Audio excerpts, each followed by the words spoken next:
All right. Let's get into it. Well, it's Friday. Oh, well, it is. And I have a tasty cigar, but I'm lacking a cocktail. So, I think this is episode 5. So I think on either 2 or 3, I believe we talked about, you specifically talked about how saving something is kind of not dumb, but saving it, waiting for the perfect occasion, right, is pointless because you don't know if you're actually going to make it to that occasion, right? And given the events of recent, like it hits home a little bit more. So, we recently had a friend pass away last night in a vehicle accident that was extremely unexpected. And so it, you get to thinking about saving stuff, right? And I think it's kind of, it's kind of dumb. So anyway, I think on our other podcast, the Freedom Friends, we talked about this Jameson Gold. Yes. Right. And I think the reason we brought it up is the first time I had this, it was at the Range 15 trailer release party. And it kind of looks very similar to regular Jameson when you're in a dark bar, and the bottle is sitting on the table. Right. And so, I said, once I tasted it, I'm like, oh, this isn't regular Jameson. This is really good. And so we got to looking and they quit making it. Yeah. And so, my wife found me a bottle for our anniversary. And so, but I want to get a regular bottle so you guys can see how close it looks to a regular bottle. I got one right here. Oh, no, there's not. No. We'll have the producer grab it real quick so we can keep talking to you lovely folks. Yeah. So she got me a bottle that they quit making and I'm looking forward to it. And I'm not going to save it. I'm not going to drink the whole bottle like I usually do in one evening. But we are going to sample this. Yes. I'm very excited. I don't think I've had Jameson Gold and probably. So there's the color difference. So close. In a dimly lit bar, it's not that much different. Yeah. Right. I don't think I've had Gold in Texas. I haven't had it in probably 5 years. It's probably been 5 years. Yeah. So we're going to have some Gold. And my wife even engraved the bottle. She said, happy anniversary, honey. I love you, Michelle. So, I got to be smarter than the bottle. It's that 10% rule. Yeah. It's going to be 10% smarter than all the toys you play with. Oh, even the cork's got age. Look at that. Oh, yeah, it does. I saw that come on when you pulled it. Oh, I'm excited for this. All right. Here. Oh. Yep. It tastes better when somebody else pours it for you. All right. So cheers. Cheers.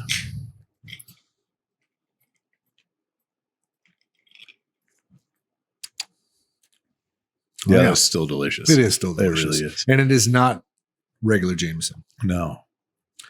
Get a little bit more caramel on that one, I think. Yeah. But even it's not even chilled yet. It just hit the rocks and it's still super smooth. Yeah. I like the Gold. So I figured I would pair that with my usual Rosado, the 716 Garrison. So I'm pairing that with, hold on a sec, wait for it. With an unbanded San Andreas cigar. Should we talk about that monkey in the room? Elephant, I think at this point. It's a monkey and there's a football that it's fucking. Yeah. So we, I think that used to be our Hero Sports cigar. It was a nonprofit we were supporting. I don't want to get into the details, but we partnered with this nonprofit after 5 years of vetting it. Mm-hmm. Whether it was phone calls, events, hanging out at the similar events, hosting similar events, to guiding hunts, volunteering for some of the veteran things that they were doing. We dedicated, I don't even know how many hours before we partnered with them as a company. Yeah. And then their board decided to implode the nonprofit. Yeah. Things were handled very poorly on the board side of things, in my opinion. And I will stand by that, yeah, I don't even know why. I don't get it. But anyway, Hero Sports is no longer. So the Hero Sports cigar is no longer. So now we're selling the remaining stock as the unbanded San Andreas event, and now we're very gun shy now about which nonprofit to partner up with. We want to work with somebody. Well, so part of the mission of Warfighter is to be able to give back to the community that we came from, essentially. And we started that since day one. Before we actually even went live with sales as a company, we were donating to a nonprofit, the Fallen Angel Aviator Foundation. That was one of the first cigars that we released. And but so I think our end goal with the blend, because it's a great blend, we've gotten awesome feedback. It's a good cigar. We really like it. So I think the end goal is going to be rebranding as a general charity cigar. We just got to figure out legally how we can do it that way. Yeah, there's a way. We just got to figure it out. But in that way, we're not tied to one specific nonprofit in case something like what happens again or whatnot. And I don't know if we can do it that way or not. But I have a couple nonprofits that we might want to work with, but I don't know. You get I'm pissed off about it. Yeah, because it was a great nonprofit. It did a lot of good, and the board members that were fairly new with really no skin in the game. No. And they did. And no knowledge, no true knowledge of what was happening. Yeah. But not only that, I don't think they actually understood the impact that the nonprofit had in the veterans' lives that it helped. Yeah. And that's what drew me to it. It wasn't about, how much money they raised or how big they are or anything like that. It was I could put, dollars to cents, the impact that it had on the veterans that participated in the events that they had. Yeah. And so that's what got me hooked on it. Yeah. So yeah, anyway, we'll be looking for a nonprofit here in the future. That doesn't mean reach out. It does not. It does not mean reach out. Like I said, we knew this nonprofit for 5 years before we had the conversation about partnering. Yeah. So it's like somebody cold calling. Hey, I'm so and so from such and such nonprofit. Do you want to partner with us? I don't know anything about you. Yeah. Yeah. Like, maybe not. Right. But thank you for, letting me know of your nonprofit. Now you're on my radar. Now I can pay attention and see and vet it and go from there. But there's so many nonprofits out there that are their end goal is not to help whatever mission that they have. Yeah. It's usually for funneling money or for personal gain or whatever it is. Yeah. So yeah.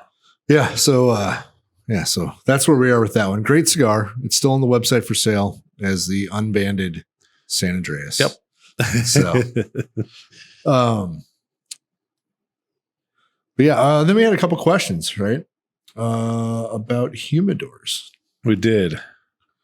What are the differences? This is from Drew. Drew wants to know, what are the differences between humidors, electric, non-electric, travel, etc. Well, let's stick with that. So let's start with non-electric because that's what we have available. Mm-hmm. And I guess it has a digital hydrometer here, which I wouldn't consider that electric. I think by electric, they're trying to say that it controls temperature and humidity, probably. Well, even non-electric ones are humidity, or else it wouldn't be a humidor. Yeah. Right. But there are some electric ones that, have active humidification that don't do temperature. That also do temperature. Yes. Yeah. But there's both. Yeah. They'll do both. They do one or the other. Yeah. Right. So, like this desktop humidor, it's a all wooden humidor. And there's a couple methods that one could use to humidify it. it comes with like, there's all kinds of different brands and products to humidify. There's gels. There's, what are the little beads called? Look like Zorby beads or whatever. Beads. I don't know. Humidification beads. Yeah. I don't know the official name for it. Yeah. But yeah, I don't use them.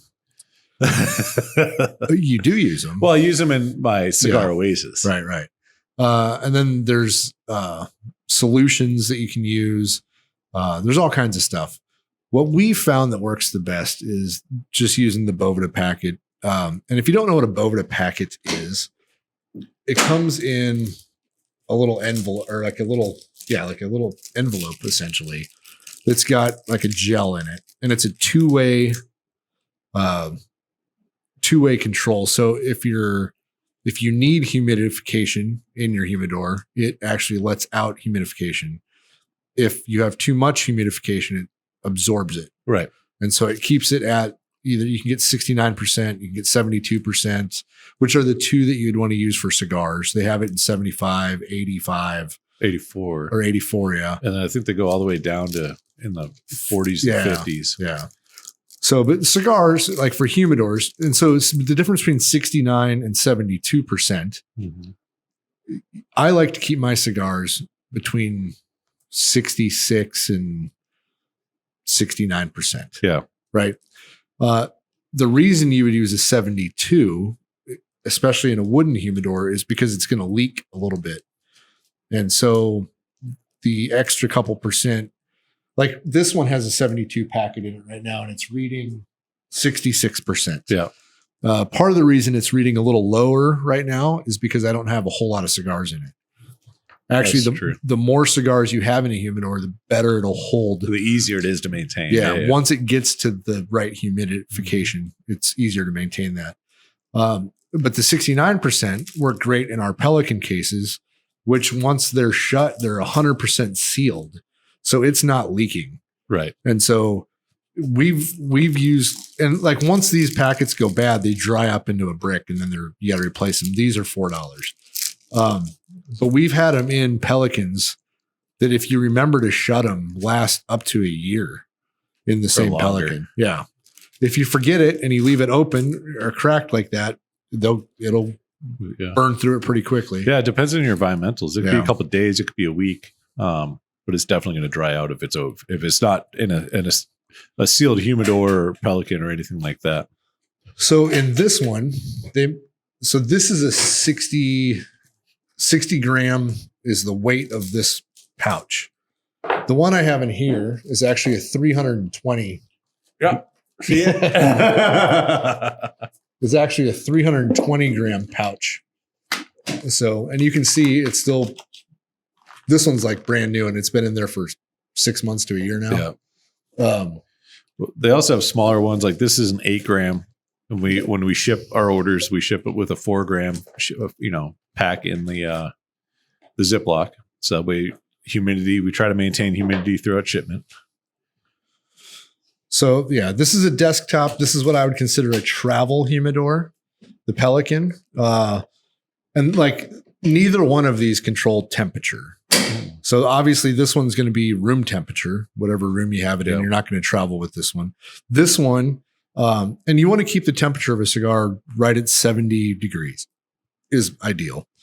So the bad thing about a travel one, especially in Texas, when you leave it in your vehicle in the summer, it gets up to 130 degrees. Yeah. And that will make your cigars crack very easily. They will burn very differently. Yeah. Well, I mean, it just makes the wrapper brittle. Mm-hmm. Right. And then, and these are good as far as humidification go, they're good indefinitely. You can leave cigars in here for months and months and they'll be perfectly fine. Now we also call that our travel humidor, but that's more of like a weekender or a day pack, right? It'll hold 4 cigars. We put a 72% in there because it leaks. Now that one leaks significantly, right? You can probably leave cigars in there for a week or 2. Yeah. But after that, your Boveda is going to dry up. Yep. And, you're not going to maintain proper humidity. It's definitely not meant for long-term storage. This is good for a weekend. Yeah. Going out for nights out, whatever. Yeah. It mainly is to maintain while you're transporting them, maintain humidification, and to protect them against being banged, against things. John, do you use one of those? I haven't in a while because I need more than 4 cigars anywhere I go. That's the only reason. That's the only reason. We burned through 4 cigars in a day. That's what I'll smoke in half a night. Yeah. If we're, out somewhere. So, but typically, if I go out, like say we go to a bar tonight, right? I'll probably bring 15 to 20 cigars. Yeah. Is that what I plan on smoking? No. But just like everything else, when we go places with stuff, like for one, I'm not going to go like to a non-cigar lounge, just a regular bar, and go start smoking cigars somewhere. And then if somebody's like, "Oh man, that cigar smells great," I'd be like, "Yeah, it's fucking delicious. Thanks." Yeah. Or I can be like, "Yeah, you ever heard of Warfighter?" And they're like, "Well, either yes or no." Right. And I'm like, "Here, try this." Well, and another good reason is you like to have choices. Yeah, that too. Right. You never know what mood you're going to be in. Yeah. Hey, Justin, you want to put the fan on? Getting a little smoky in here. So, but yeah, and then our Pelicans, this is the R20. This one holds what? 8. Yeah. And then we have the R40, which holds 10. 10. Yep. Or 12. 10. Yeah, 10. And then the R60 holds about 18. Yeah. Yep. And that's in Toro size. Yeah. So the R60, if you smoke shorter cigars, like 5-inch cigars, you can fit like 30 in there. Yeah. And the R40, if you smoke Minuteman, you can fit a bunch in there. Yeah. And then this one holds probably 150 if I had to guess. I'd probably go 75 to 100. Yeah. Yep. Depending on the size. Yeah. Size plays a big factor. If you took that tray out, though, I bet you could get about 150 in there. Maybe. Who knows? But at least 100. Size plays a big factor in how many cigars you can fit. Ring gauge, thickness, length, the whole 9. So if you have really good Tetris skills, you're obviously going to fit more in your humidor. And then that one has a little fancy drawer that you can put all your cigar paraphernalia in. Yeah. Or your drugs, whatever you're into. Yeah. This one just has cigar paraphernalia. What's the next question? Well, we didn't go over the differences. Oh, the electric, yeah. But we didn't go over the differences we went over how to maintain this one. Yeah. And the differences between the travel humidors and the desktop. But we didn't go over the difference between electric and non-electric. Right. So we have bought several fully electric ones that we had initially where it controls the temperature and humidity. But it really doesn't do either. And honestly, I hated them. All of them have sucked. None of them still work. Everyone has failed. Yeah. And there were different brands. Yeah. Different manufacturers. But every single one of them, either the temperature stops working, the humidification system isn't. It just goes appropriate. Crazy. Yeah. It doesn't maintain the humidification evenly throughout the whole entire unit. So what we found for a solution for those is you unplug it, put all your cigars in it as usual, and then you get Cigar Oasis or whatever the new company is. I can't remember the name of them now. Cigar Oasis. There's another couple companies, but that's who we use. And so essentially that is its own humidification unit. You put it in the bottom and it has a little fan on it. And then if you really want to get fancy, there's other small electric or battery powered fans you can get to help circulate everything throughout, depending on how big your humidor is. Yeah. And as long as it's inside, not in direct sunlight, it will maintain ambient room temperature. Yeah. And then you should be good to go by doing that. I'm not saying electric ones are bad. Maybe we just had bad ones. Yeah. But I have found though the Cigar Oasis, like we have the big Cigar Oasis, and it has all the little jelly balls in it. Yep. And you just use distilled water. Yep. And it lasts weeks on a fill, probably 2 weeks for sure. At least. It just depends how porous your humidor is. Oh, it depends on the conditions too. But that thing maintains humidity perfectly. Yeah, it's great. It is so good. So that's what we use. Yeah. My humidor at home, I can't remember, it's a 1500 or 2000 count humidor, but it's just a cabinet style. It's non-electric, so it doesn't maintain humidity or temperature on its own. Yeah. And then I have a Cigar Oasis system that I put in there. Justin, turn the fan on. It's on. From here, it looks like it's just sitting there. It's the front logo. Okay, sorry. But yeah, so I just have to refill that guy. And then your electric ones, I mean, it's pretty simple. A lot of them have a reservoir in the bottom. Yeah. And you just pull your reservoir out, put in distilled water, and then you set your temperature and your humidification. You know what? I bet those electric ones, if you would have used those little gel balls, would last a lot longer and be better. I don't know. Maybe. Because that water just evaporates right away. Because I feel like every time I've used those, it's gone, the humidity's gone way too high and then it's gone. Well, so the reason why that humidity goes way too high is because nothing takes it out. Yeah. Right. And so those systems, I guarantee you the sensors on those systems they're probably not calibrated. Yeah. Or their calibration is off. Yeah.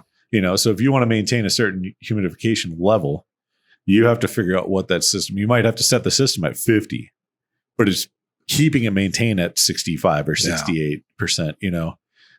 Each one's a little bit different. You just got to play around with them and figure it out. There's some new ones out there that I wish I could get my hands on just to try and play with them. Like New Air has a couple new ones that they've just released that look pretty awesome. I just don't have $500 to buy a humidor that I don't need. Right. You know what I mean? It's not like we're ever going to sell them. They're not going to be branded Warfighter, you know? So it's just like, I don't need another humidor. But I would like to check them out. I'm waiting for some of the review guys to actually, like, they did like a box opening and initial reviews, but I want to know, like, 6 months down the road, do you still like that? Right. You know, does it still work? Yeah. Yep. So another question we have is, I recently got a Warfighter humidor. How do I properly maintain the humidor, and what's the best way to properly store cigars? Well, you put the cigars in the humidor and you keep the humidity where it's supposed to be. Yeah. And the Bovedas work great for that. They do. But it depends which humidor you got. So if you have a Pelican, there's nothing you need to do to maintain it. It's just going to be if your what it Boveda is. pack gets hard, replace it. Yeah.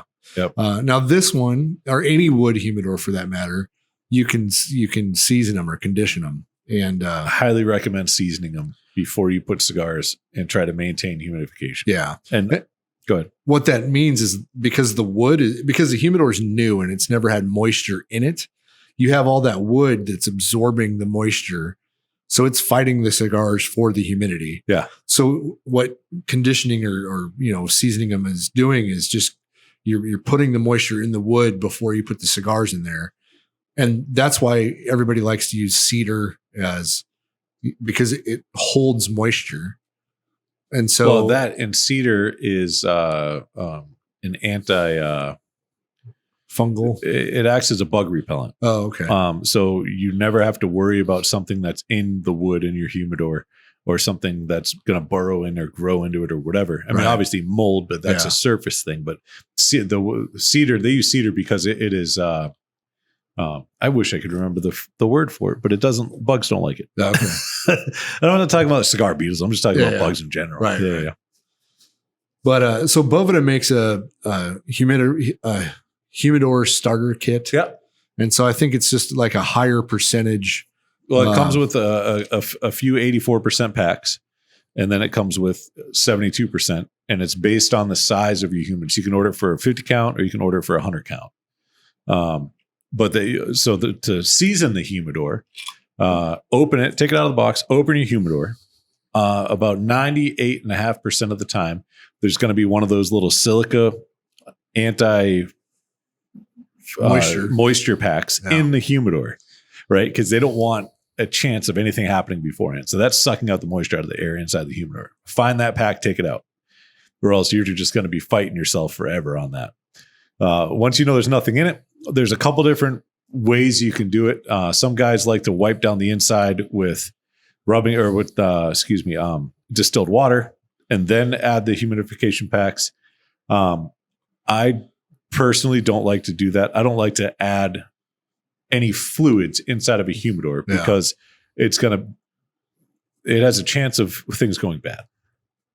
So I'll take those the 84% Boveda packs, depending on how many you have or how many you want. Throw them in the humidor. Nothing else. No cigars. No anything. Shut the lid. Seal it. Forget about it for 10 days. 7 to 10 days. Typically, when you start that process, your humidor is going to be somewhere in the 50s or low 60s for humidification. You want that humidor to maintain anything above 70. And what I mean by maintain is you look at it one day and let's say it says 72 and you come back the next day and it says 72 and you're like, oh, okay, cool. We're maintaining it, staying the same. Right. If you come on back the next day and it's 71 or if it's 73 or 78, like whatever it is, doesn't matter. Let it sit. Don't open it. Don't touch it. Don't look at it again. Right? You want to let that 7 to 10 days, it absorbs enough moisture where that humidor itself is going to maintain somewhere. Like I said, that number doesn't really matter that much. Once it maintains, once it stays constant at whatever that percentage is, then you open it up, take your 84% packs out, throw in a 72%. We're talking about the green Warfighter desktop humidor specifically. Yeah. Throw in that that Boveda pack or use your gel, depending on whichever one you want to do. And then load it with your cigars and then let it sit for another day or two. And that is going to tell you whether or not with your cigars in it, if you're at the proper percentage, right? But you need, everything takes time. Now, if your cigars are dry and you throw them in there, then it's going to suck. It's going to suck the humidity and it's going to drop. That's okay. As long as you wait long enough to see if it starts coming back up or not. And as long as your humidor doesn't drop below 60. Yeah. Right. I see all these Facebook posts and all these groups of guys that are fighting their humidor for 2% of humidification. Yeah. Oh, it's only at 67. I need it at 70. And I'm trying this and I'm trying that and blah, blah, blah. And I can't get, you know what? Maybe your humidor, that specific one, maintains at 67. Yeah. Or 62 or 65. It's not going to change how the cigar smokes. Now, if your humidor maintains at 75 or 80%, we have issues. Yeah, then you have to worry about mold. It's too much humidification. Yeah. And the easiest way to get rid of that, open your lid. Leave it open for an hour, shut your lid, let it sit for a day, see what it does. Yeah. Right? Everything with the humidor is do something, then let it sit, and then look and see what it does. Nothing's going to be instant. All your small changes, they're not going to do anything unless you give it time to acclimate, and then you'll know what it's doing. But don't fight your humidor. Let it do what it's going to do. Give it some time, and then go back and be like, okay, cool. I seasoned it. I put all my cigars in it. We started this journey and it was at, let's say 72%. And now I'm at 64%. In my opinion, perfect. Yeah. Let it run, right?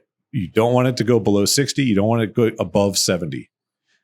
Don't fight your humidor. You're going to drive yourself crazy. If you're one of those perfectionists that it has to be at 69%, like, good luck. Get a cigar oasis. Well, and the number of cigars you have in it at any given time affect that as well. And how often you open it, where it's positioned in your house. Yeah. Sometimes temperature plays a factor into it.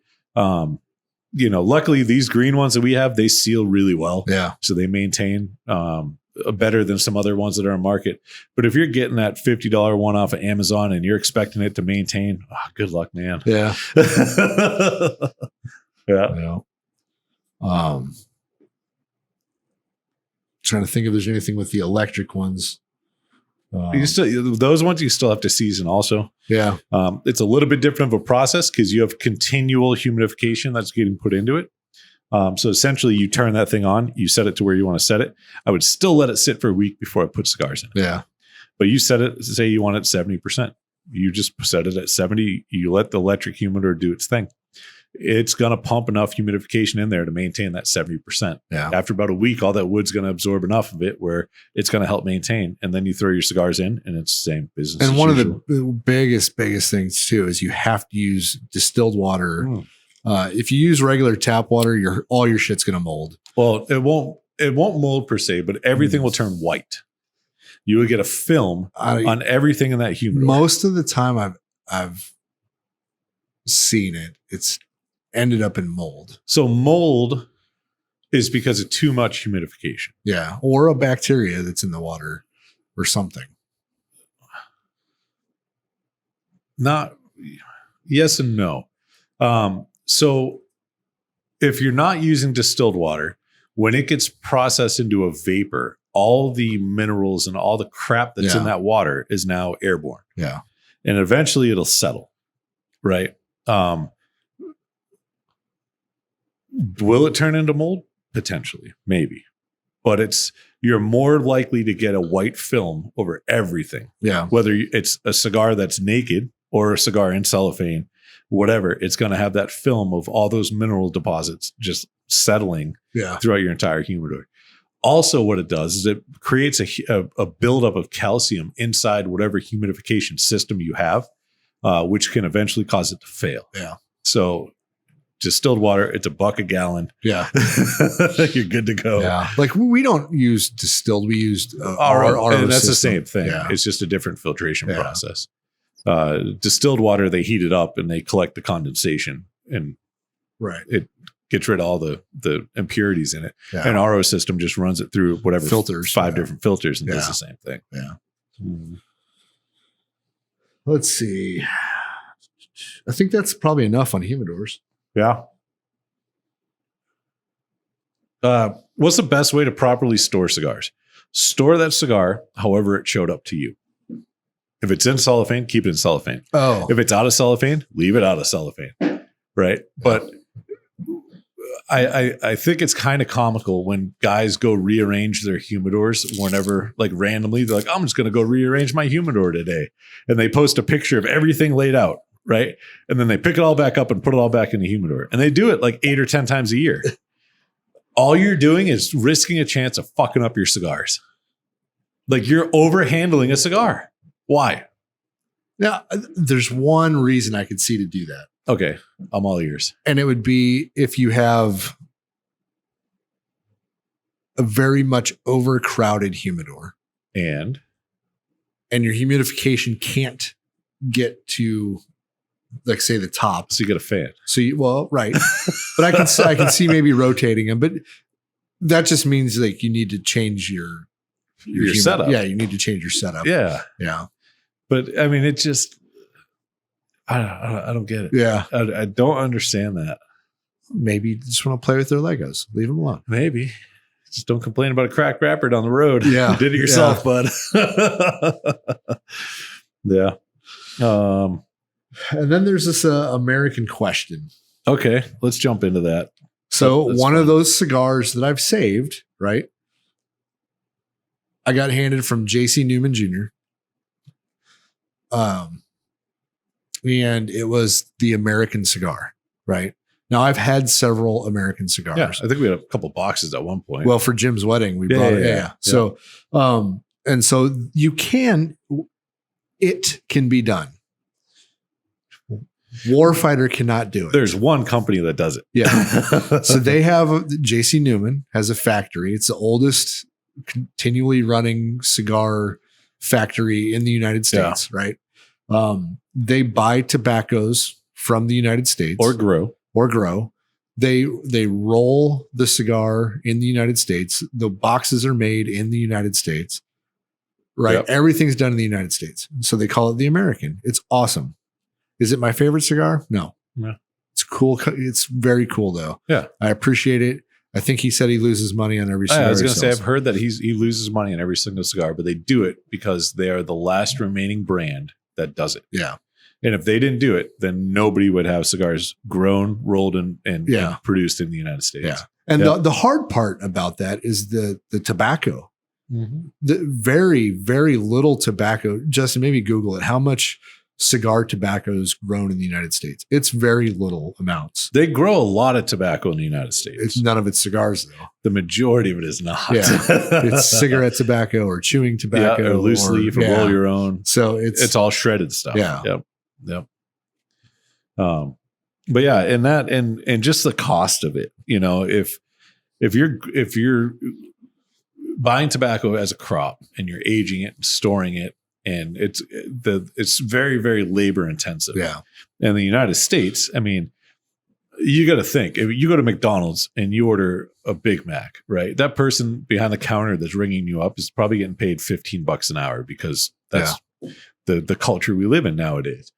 Imagine the dude working in the field picking the leaves, like not tobacco, cigar tobacco. So click on that. Because there's tobacco grown in the United States, but we're looking for cigar tobacco specifically.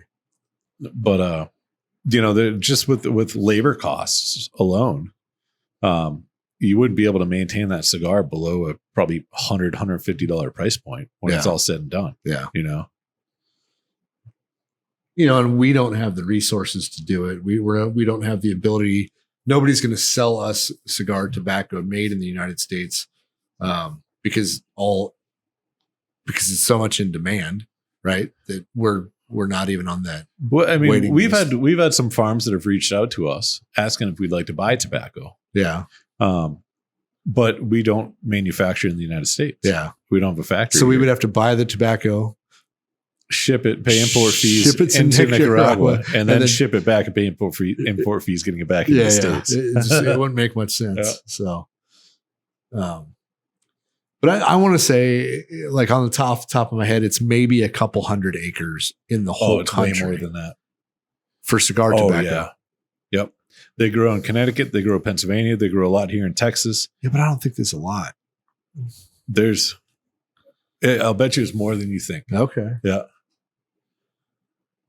So this is a great question for somebody who knows more about the industry than I do. Yeah. But like North Carolina, one of their major crops is tobacco.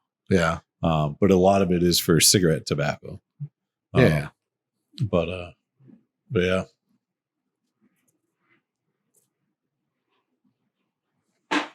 Yep.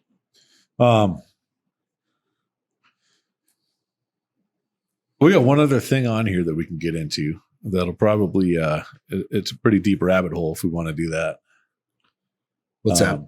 Because talking about how you and I met and how it's evolved from us being a bunch of idiots to where are we at for time? We got plenty of time. Yeah, we're only at about 35 minutes here, boys. Perfect. Yeah.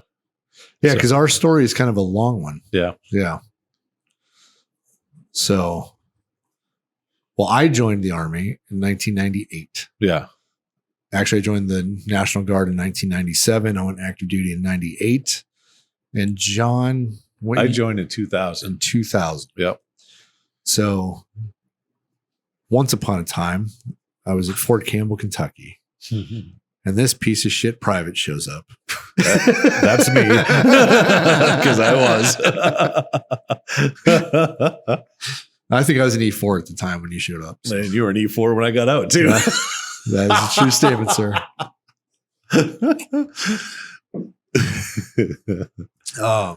But yeah, so you showed up in 2000. 2001. Yeah, I think it was end of the midsummer, July or August 2001. Because I think you went right into a gun team, right? 240 team? No, I immediately was a saw gunner in, I don't even know whose squad I was in at that point. Yeah.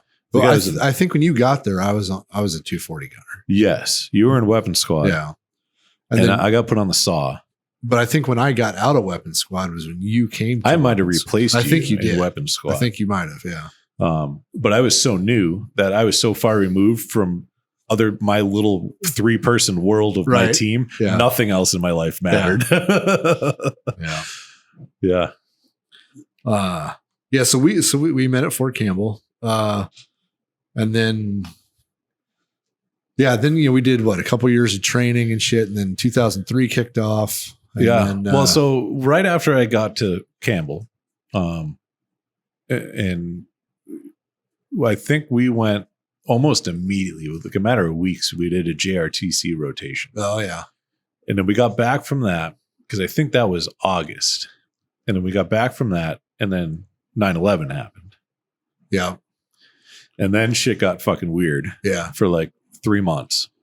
Nobody had any idea what was going on. We're guarding parking lots inside of a guarded base. We're putting concertina wire up around our parking lots because we're guarding it from the DFAC next door, the dining facility. Yeah, none of it made sense. It didn't make any sense, but whatever. We played the game. But then after a couple months of that, we realized that we are fully funded for any type of training that our brigade or division decides they want to do. And we are full blown thrown right into a training rotation. Yeah. Instead of guarding parking lots, now we're, 3 to 5 days a week, we're at the range or, doing battle drills or in the back 40 or something nonstop. So we ran that for a while. And then there was a West Point deployment. And then somebody somewhere decided, you know what? Let's send the 101st to West Point, New York to train West Point cadets. Don't worry, we're about to invade a country soon. Yeah. This is, great training. So we went up there for what, 3 months? Yeah. It was summer of 2002. 2 or 3 months. Yeah. I think it was about 3 months. Yeah. What a great time. It was. I had an amazing time. We all did. I think it was a good time. You have TBIs because of it. That's true. I probably do. I still have a tan from that summer. So to break it down for people who are listening, the West Point cadets during their summer go through their little summer camp, and it's all their training. And so we went up there, and there's different tasks, right? And so, John, you got farmed out to do what? So previous to this, I was voluntold to go be a lifeguard.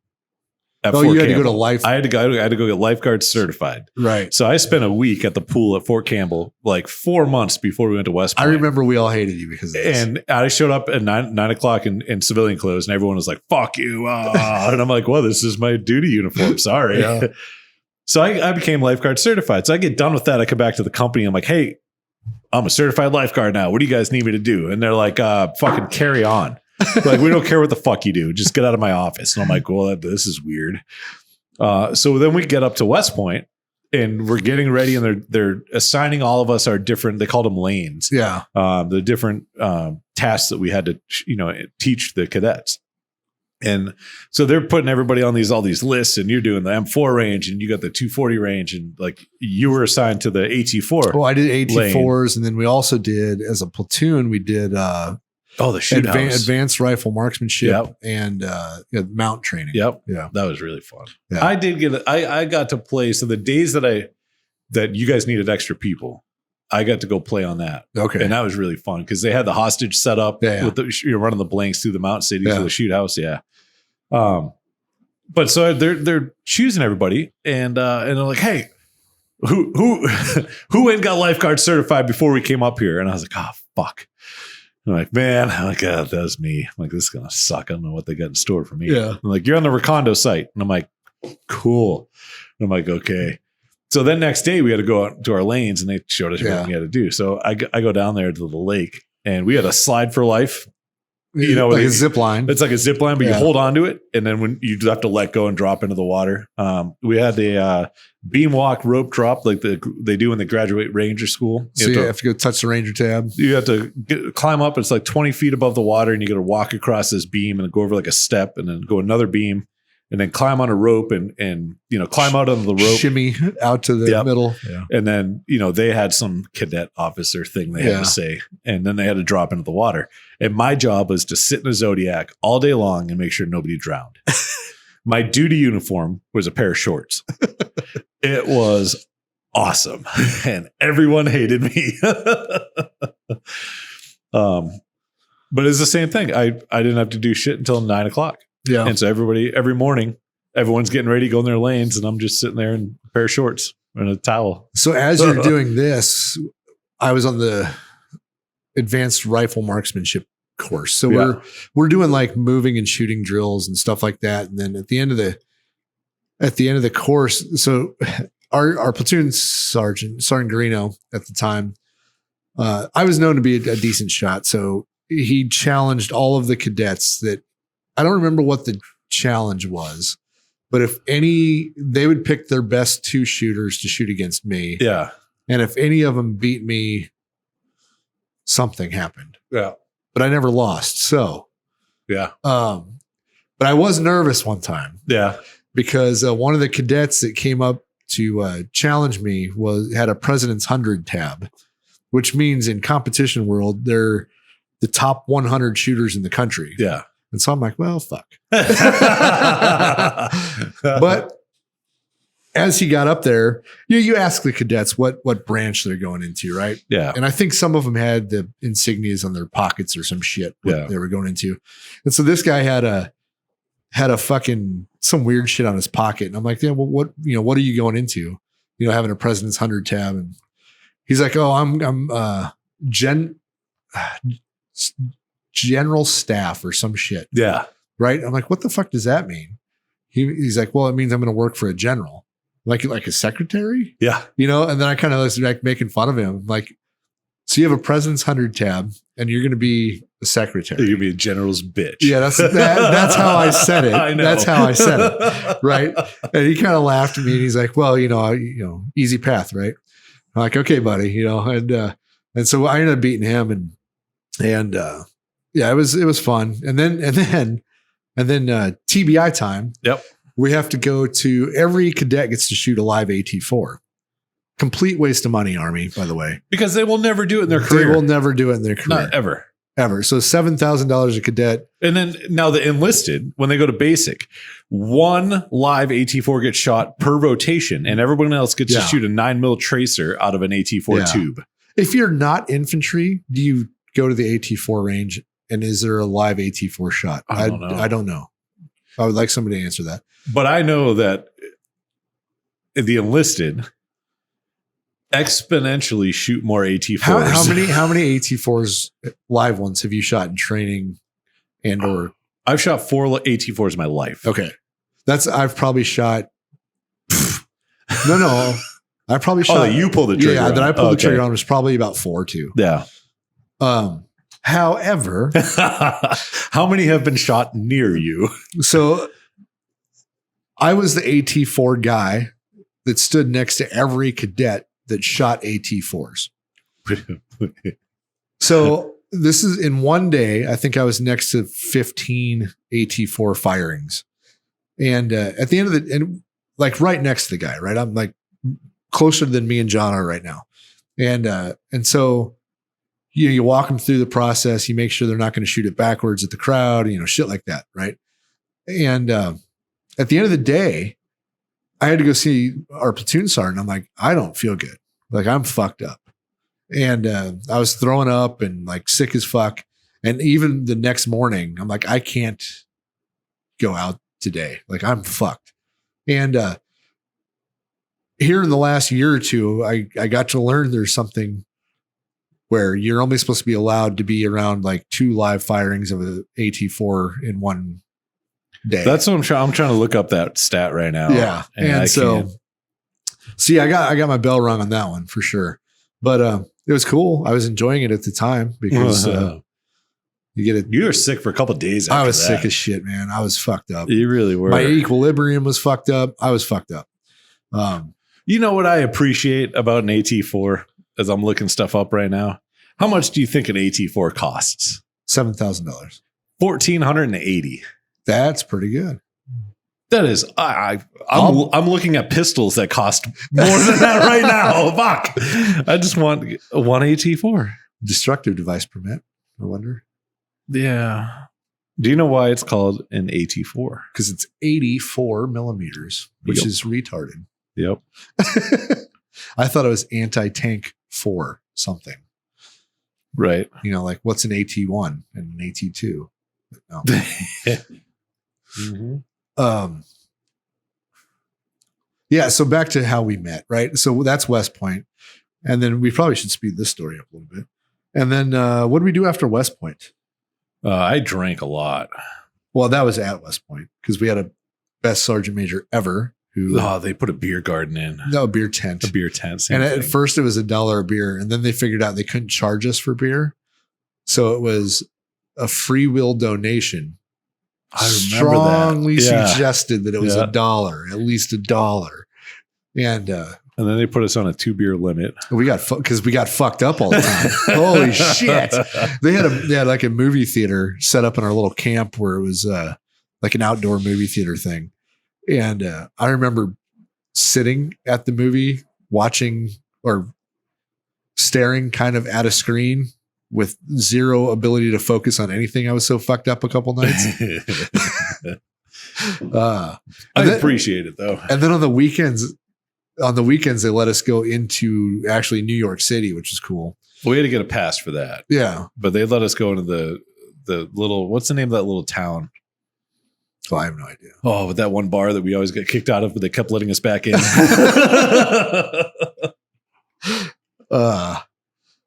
Yeah. And then we did a battalion field trip to to Ground Zero. Ground Zero, and it was still a big hole in the ground at that point.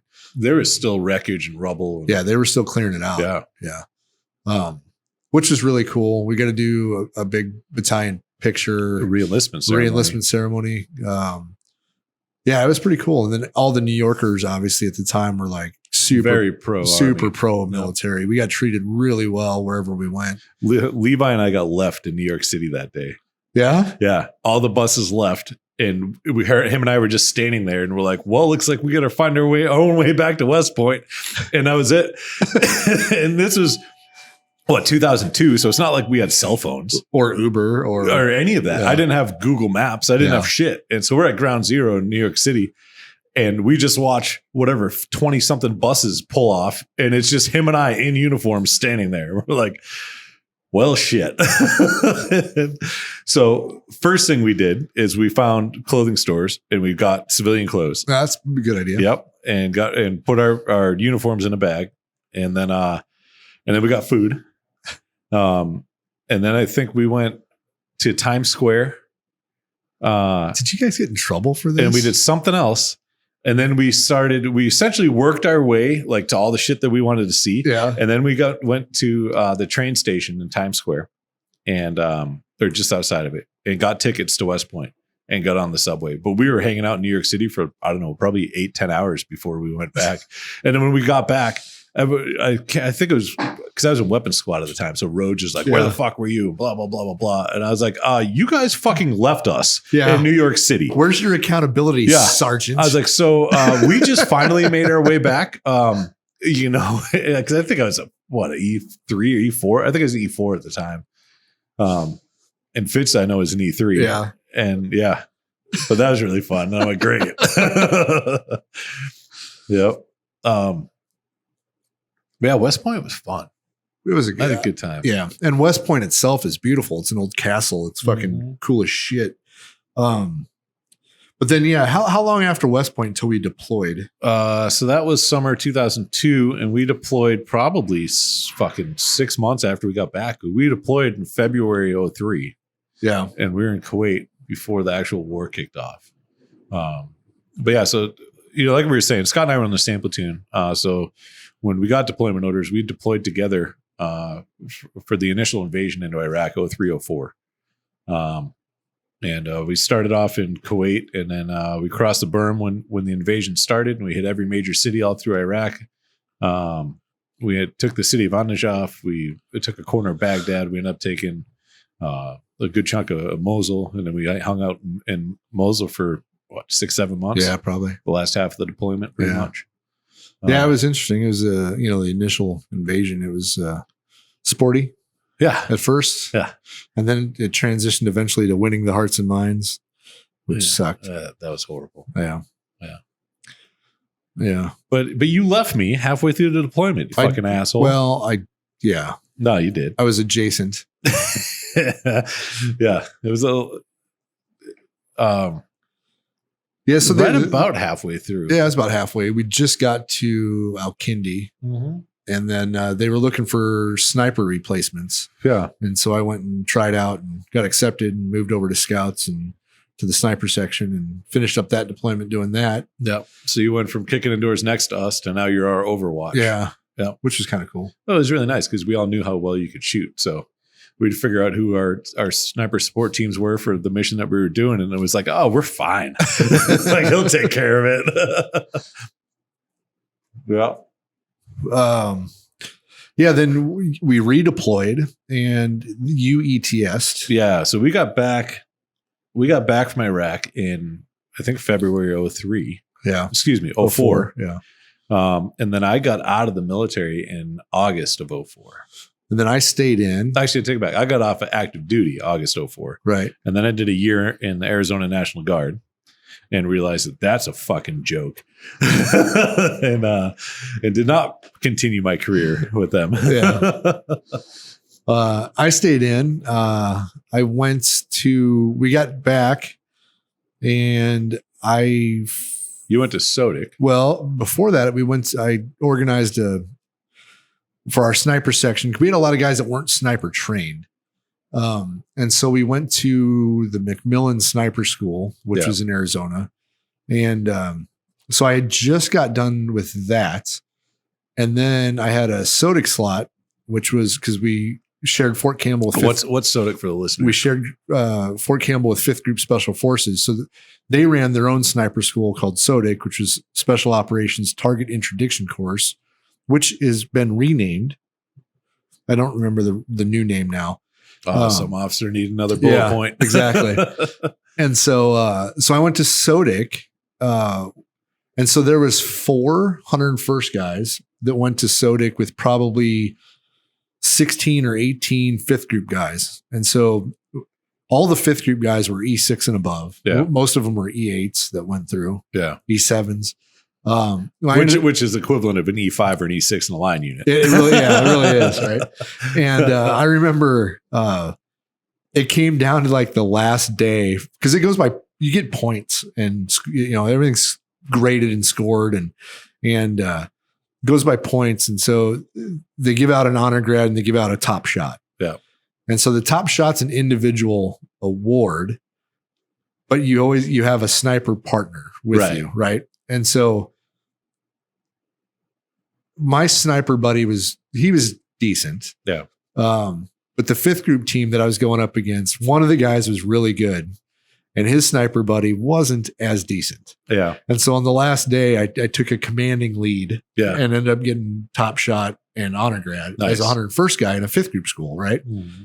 And so about a week after I got out of SODIC, they asked me to come back and be the 101st liaison instructor at SODIC. So I did that for about 6 months, which was awesome. Best time I had in the military was teaching sniper school. And then we redeployed in 2005 to 2006. And then I got out of the Army once we got back from that deployment. Yeah.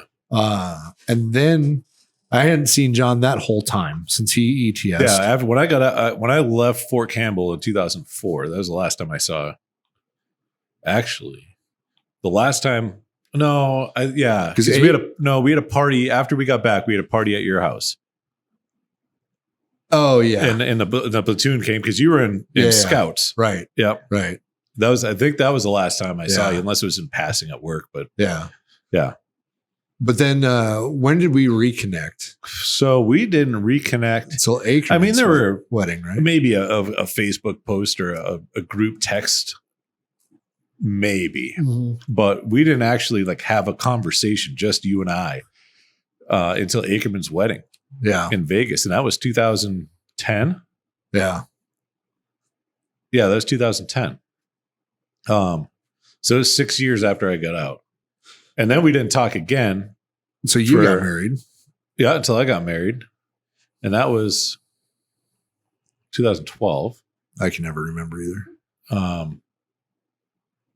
And then we didn't talk again until 2014, 2015, when we did that platoon reunion in West Virginia. Yeah. And that is when we were both everything went downhill from there. We were both drunk and sober a couple times that day, and by the end of the night, we were sitting. I can't remember if we were in the living room of that little cabin we were at, or if we were on the porch. On the porch, and we were hammered drunk. And I remember we were talking about your gun store at the time. Yeah. And I was like, I need to come sell guns with you, hammered drunk. Yeah. And I remember that night I told my ex, I was like, remind me in the morning when I'm sober to talk with Scott. And she's like, about what? I'm like, just remind me in the morning. Well, you said it and it sobered me up a little bit. And I'm like, I would hire you. and then, so that next morning we had what, 25, 30 guys there. Yeah. So every morning or every meal time, we'd start, prepping and cooking for everyone. It's not like we could all just go into town. And so I think we were either cooking or just got done making breakfast. And you came up to me and you're like, hey, were you serious about what we talked about last night? And I'm like, I'm glad you remembered because I am. and then we left. I lived in Belgium at the time. And then it was what, 17 messages back and forth. Facebook messages. Yep. But that was both of our messages counted. Yeah. From the start of the conversation until we had a plan on me coming back to the States, working at the gun store, but I'm also meeting you in Vegas. I'm buying a vehicle in Arizona and I'm picking y'all up from the airport to go to SHOT Show. Yeah. That was 17 messages combined between the both of us. To relocate yourself from Belgium to picking me up for SHOT Show. Yep. Yeah. Yeah. But you guys landed. You walked out of the airport in Las Vegas, and I was sitting there in a Toyota 4Runner that I purchased like 3 days prior. You were about 4 minutes late. I was, because I got hung up at a light. and I'm with Chris and another friend of ours. Yeah. And actually, no, you were with Chris and Brian. No, I was with Chris and Firking. I thought Brian was there too. No, Firking from Gunworks. I know. Okay. But for some reason I thought. Okay. And he and this other guy is like, so who's picking us up? I'm like, my buddy from Belgium. When did you talk to him? Oh, it was a month or two ago. It was. It was. We didn't even talk for a month. Leading up to it. And it was just set in stone. This is the plan. Okay, cool. Yeah. I'm walking. My plane lands here in Vegas. Pick me up. All right. Mm-hmm. And so he's like, are you sure he's going to be here? I'm like, yeah. And like 3 minutes later, you pull up. Yep. Yeah. Like, hey guys. Oh, that was fun. And then a couple years later, we started Warfighter, and yeah, because that was, what was it, 2014 or 20? I think, or 15. One of those 2 years is when I met you in Vegas. I think it was 15. Yeah, yeah, and then actually a year later we started Warfighter. Oh, was it a year? Yeah, we started Warfighter February 2016. Okay, yeah. Fuck, it might have been 14 then. Mm-hmm. It was 14 because I went back and forth for like 6 or 9 months, coming back to the gun store for 3 months and back to Belgium for a couple months. Well, let's see. We don't Facebook message a whole lot, so I bet I can find. That's true. But yeah, it was sometime around there, and then and then I went from going back and forth to moving full time to Nebraska, running the gun store with Scott full time. And then we started Warfighter in 2016. Did you find the messages? No, we send ourselves a lot of Facebook things. Oh. But yeah, so we'll get into the start of Warfighter as soon as Scott finds these messages, if he can. But yeah, it was a very unique experience, that first SHOT Show, because I thought I understood firearms because of playing with guns when I was in the military and all that fun stuff. And then I get to SHOT Show for my first time, and I realized that I don't know fuck all about guns. I don't know anything. I know what the military taught me, which is about 80% wrong. I knew how to clean a gun according to the Army, which is the wrong way to clean a gun if you actually want to maintain it. And then I learned that about 497,000 companies make an AR-15 platform. And they're all the same, and they all try to tell each other and their customers that they're very unique and nobody makes it like we do. And this is the fucking greatest thing since sliced bread, and we reinvented the wheel. But yeah. It was October of 14. October of 14? Yeah. Okay. Yeah, it's very cut and dry. But I did see in this videos we may have forgotten about. Uh-oh. We're doing donuts in a 5-ton. That was so fun.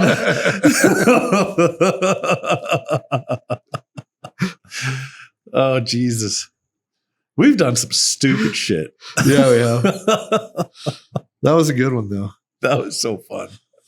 And then afterwards, we found out that there's an actual line lock for the brakes that we could have used that would have been even way better. Right.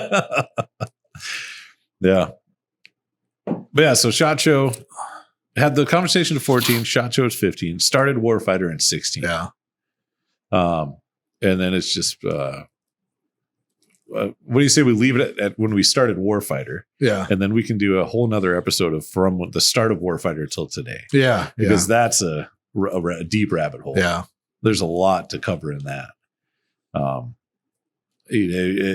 don't know, for our listeners, I don't know how well versed you are in the history of Warfighter. But we brought in partners. We had partners try to steal companies. We got rid of partners. We've been really well off inventory wise and capital wise. We've been dead broke with no capital and no inventory and a shit ton of debt. And we've had every extreme on every side. It's not even just up and down. It's like a circle, and we've hit the edge of it, the whole entire circle, and things that could have gone wrong with us.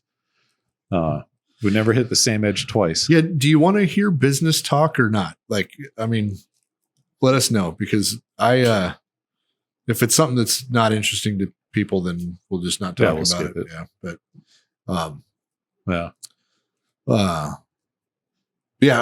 mean, we probably have a ton of military stories we can tell, but the podcast is going to go for, we're going to keep doing it. So we can circle back.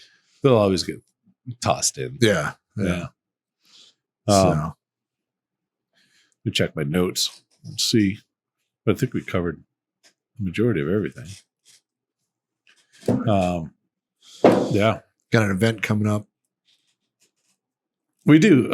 So last week we missed our dealer highlight.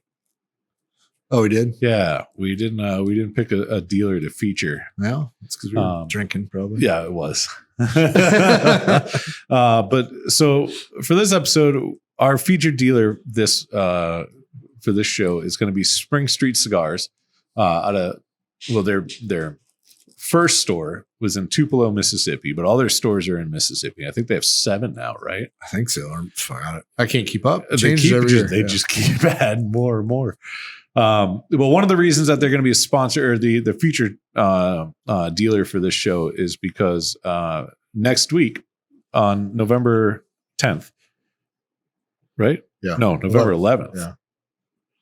Let me make sure I get November 11th, Spring Street, all locations are doing a first responder event. So whether you're military, veteran, first responder, police, fire, EMT, go to any one of the Spring Street locations in Mississippi on Saturday, November 11th, and they will hook you up with a free cigar and a free drink. There you go. Tupelo, Starkville, South Haven, Oxford, Boonville. Good luck.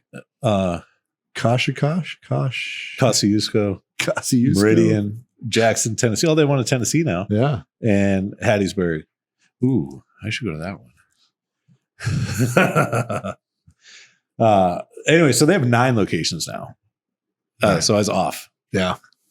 Big time. Well, you didn't go last year, so you just didn't hear about the 2 new ones. Yeah, that's probably what so it was. When you go this year, there'll be 2 more. Well, I'm sure there's 2 more in the works. Yeah, so. Yeah. But Jon and Mo run a tight ship down there. Great people. Their staff is very, very knowledgeable. Each one of the locations has a manager or a guy who runs their humidor, and those guys are amazing too. Yeah. I have nothing but good things to say about everybody that's in their staff. The customers are awesome too. They really are. Yeah. They're a lot of fun. But yeah, so if you're ever in Mississippi, go check them out. Spring Street Cigars. Those are all the locations they're at. But yeah, other than that, enjoy your Friday. Yeah. Have a cigar and a whiskey. And you got any advice for everybody before we go? No, but you do. Something about scissors. Oh, yeah. Don't run with scissors, and never scissor with the runs. Yeah. Good advice. Great advice. All right. Yep. See you next time.